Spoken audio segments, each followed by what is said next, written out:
বন্ধু নয় ভাই, শত্রু। ইন্ডিয়া আমাদেরকে মেরে ফেলতে চাচ্ছে, পানি দিয়ে ডুবিয়ে মারবে এই সিদ্ধান্ত করছে। বন্ধু নামে কলঙ্ক এগুলা। আমাদেরও দিন আসবে ভাই, দিন আমাদেরও আসবে। সেই দিন অপেক্ষা করবে, আমাদেরকে বাসিয়ে দিয়ে তোমরা আরামে থাকবে। প্রবাসীরা সিদ্ধান্ত করছে সেই ফারাক্কাবাদের 40 কিলোমিটার দূরে আমরাও ফারাক্কাবাদ করব। দেখি তোমরা সেই শুভ দিন আমাদেরও আসবে। মনে রাখিও, বারবার এক সময় সবার দিন খারাপ যায় না। জীবন অনেক কঠিন, সত্য অনেক বড়, পৃথিবীটা অনেক গোল। কোনো না কোনো জায়গায় আবারও দেখা হবে বন্ধু। মানুষকে বাসিয়ে দিয়ে সুখে থাকবে, দিন তোমাদেরও শেষ হবে। রাত শেষে অন্ধকার আমাদেরও যেমন ছিল, তোমরাই সেই আলো থেকে অন্ধকারে আসবে।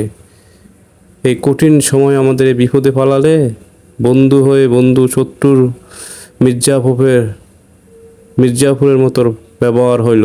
মির্জাফর করে দিলে, মির্জাফর একসময় ঠিকই তোমাকেও মানুষ ছেড়ে দিবে না, সেদিনও দিন আসবে।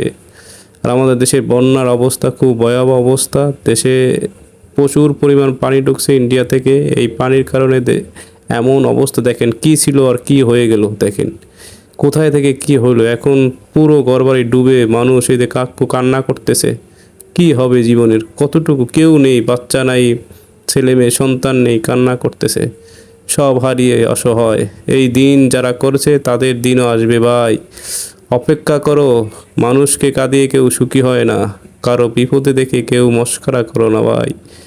জীবন পাল্টে যাবে সবারই, ধৈর্য ধরো একটু। ইসলাম সবসময় শান্তির ধর্ম, সবাইকে শান্তিময়, সবাই ধৈর্য ধরেন। এই বিপদ কেটে যাবে এক সময়। আমাদের সময় হয়তো অপেক্ষা করছে, আমাদের যিশু অপেক্ষা করছে। এই জন্য আমাদের এই দুর্ভোগ আল্লাহ দিয়েছে। সবাই আল্লাহর উপর ভরসা রাখেন, সেই সবার জায়গায় থাকেন, চেষ্টা করেন সবাইকে সাহায্য করতে। সবাই ভালো থেকে সবাইকে সাহায্য, যারা আছেন ভালো তাদেরকে, যারা এত কষ্টে দুর্ভোগে আছে তাদেরকে সাহায্য করেন। ইন্ডিয়ার যে পানি ছেড়ে দিয়ে দেখেন কি অবস্থা করছে আমাদের দেশকে। ইন্ডিয়ায় হয়তো মনে করছে পানি ছেড়ে দেই আমাদের শত্রু, বন্ধু ভাবছে, আর তারা সেই শত্রুতামি শুরু করে দিল আবারও। ভাই দিন আমাদেরও আসবে, অপেক্ষা করো তোমরাও। অন্ধকার থেকে আলো ফুটবে আমাদেরও, সেই দিনই অপেক্ষায় আমরা আছি। সবাই ভালো থাকবেন এবং বলতে থাকেন, যারা এই দেখেন একটা বাচ্চা কীভাবে বাঁচানোর, বাবা বাঁচাতে চাইছে। ভাই দেখেন কি অবস্থা, ছেলেটাকে নিয়ে কত কঠিনের অবস্থার মধ্যে পানিতে ভেসে যাচ্ছে সব কিছু, পুরো ফ্যামিলি। যেখানে নিজে বাঁচার দায় সেখানে কোনো কিছু বাঁচার উপায় নেই, সব কিছু চলে অসহায় নিঃস্ব হয়ে যাচ্ছে মানুষ।